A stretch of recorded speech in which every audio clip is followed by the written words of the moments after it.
You've been feeling it again, haven't you? That strange sense that something isn't quite right.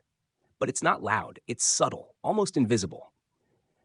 You wake up and the air feels different. Not heavy, not light, just unfamiliar. You try to do what you always do: check your phone, sip your drink, walk the dog, open the laptop. But somewhere between those steps, you hesitate. Not because you're tired, but because your soul isn't moving with you.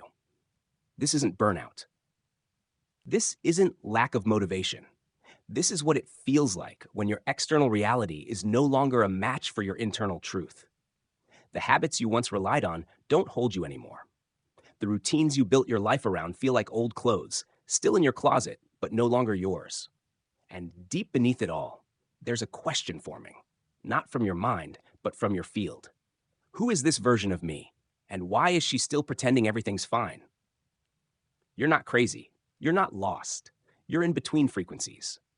And while the world still asks for your performance, your energy is no longer willing to participate in a version of life that your soul has already exited.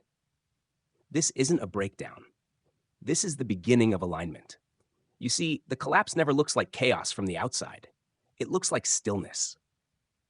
Like sitting in front of a task you used to do in minutes and feeling nothing move. Like being in the middle of a conversation and suddenly realizing you're not really there. Like scrolling endlessly, hoping something will light you up, but everything feels hollow. That's not fatigue. That's your frequency refusing to power the old grid. The programs that used to animate your daily life, urgency, ambition, proving, pleasing, are losing their charge. They were built on a resonance you no longer embody. And now, your system is going offline, but only from what's false. You're unplugging from patterns that never belonged to you, roles that were inherited, not chosen, identities that were necessary for survival, but are no longer aligned with your becoming. And it feels strange because the outer world keeps spinning like nothing happened. But inside, everything is dissolving. You're not here to hustle through this. You're not here to fix it. You're here to feel the unraveling, to witness the old world collapse inside you, quietly, respectfully, completely, because what's coming through now can't be built on what you used to be. It doesn't want your performance. It wants your presence. It doesn't want the polished mask. It wants your original frequency, unfiltered, unarmored, unedited. And that's the initiation, not into a new identity, but into resonance with who you've always been underneath the noise.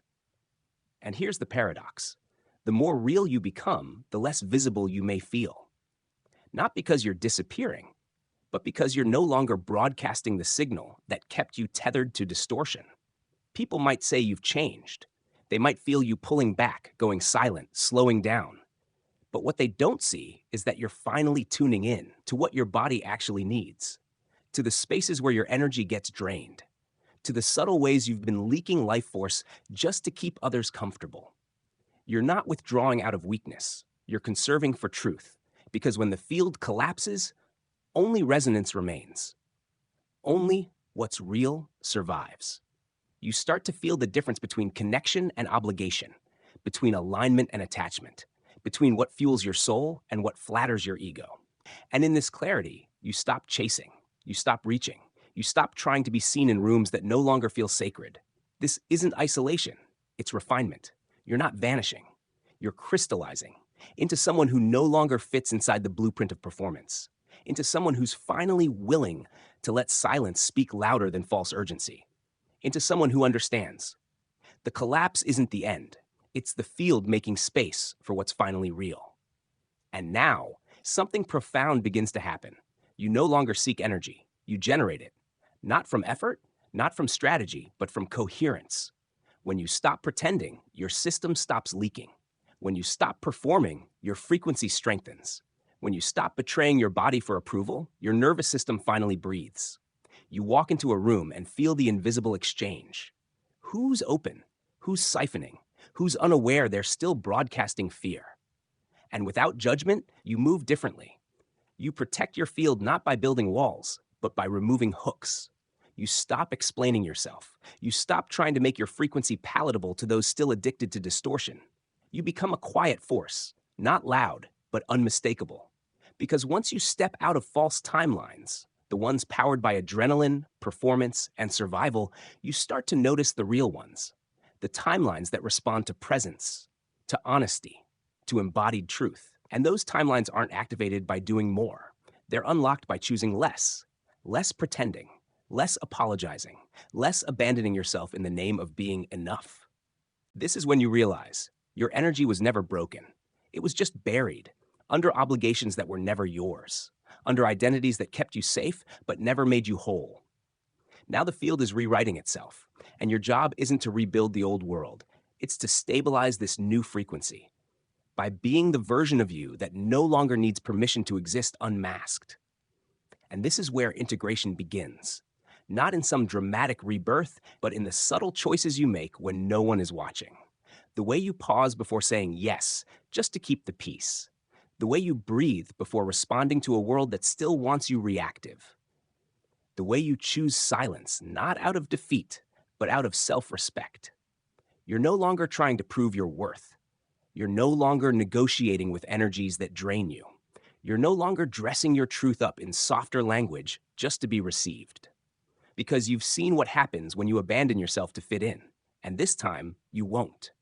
The integration isn't a single event. It's a practice, a return, a remembering.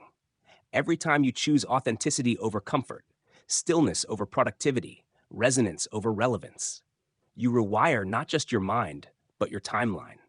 You begin to live in alignment with the version of you that doesn't seek clarity from external structures, but from internal knowing. You feel when something is off before it collapses. You sense when a conversation has no truth in it, even if the words sound beautiful. You walk away before your body is forced to scream. You're not just waking up, you're rewiring reality. One boundary at a time, one breath at a time, one choice that honors your signal over someone else's story. And while the old world may still call it selfish, lazy, even delusional, your soul recognizes it for what it is, sovereignty. Because true power doesn't come from dominating reality. It comes from no longer consenting to what distorts it. You're not here to be liked. You're here to be clear. Clear in your energy, clear in your presence, clear in your refusal to carry what was never yours.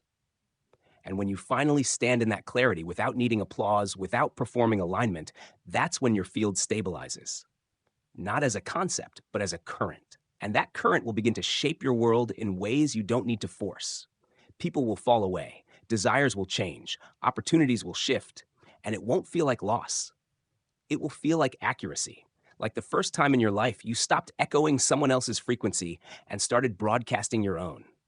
This is your real awakening, not a moment, a movement, not a ritual, a resonance. And it begins here. So what do you do now? You stop reaching for the version of you that only existed to survive. You stop apologizing for the quiet, for the slow mornings, for the way your body no longer responds to urgency as a measure of importance. You stop trying to explain your evolution to people who only knew the mask. Because this isn't about becoming someone better. It's about unbecoming everything that was layered on top of your essence. All the roles, all the personas, all the behaviors that were adaptations, not alignment. And instead of trying to rebuild your life from that fractured place, you let it go. You let the old you die, not with fear, but with reverence. Because that version kept you alive long enough to remember who you are. Now you let the truth shape your timeline. Now you listen to what your nervous system is trying to tell you, not in language, but in resonance, in stillness, in the way your body feels when something is honest, even if it doesn't yet make sense. This moment isn't a setback. It's a sacred pause, a reconfiguration, a detox from distortion. And if you can stay in this space without rushing to fix it, you'll notice something else begin to emerge, clarity that comes from within. You'll stop asking, what should I be doing? And start asking, what frequency am I choosing? You'll stop chasing alignment as a goal and start recognizing it as your natural state, once all the noise is gone. This isn't the end of your path. It's the first step on a path that's finally yours. Not inherited, not imposed, not manipulated by culture, conditioning, or survival. Yours. So if this message resonates, don't just listen. Anchor it. Not by doing more, but by being honest. With your rhythm, with your truth, with your field. Because from this moment on, the only thing you need to build is the capacity to remain clear, even when the world tries to pull you back into the old grid. You're not going back. You're not breaking down. you're tuning in. Welcome to your resonance. Welcome home.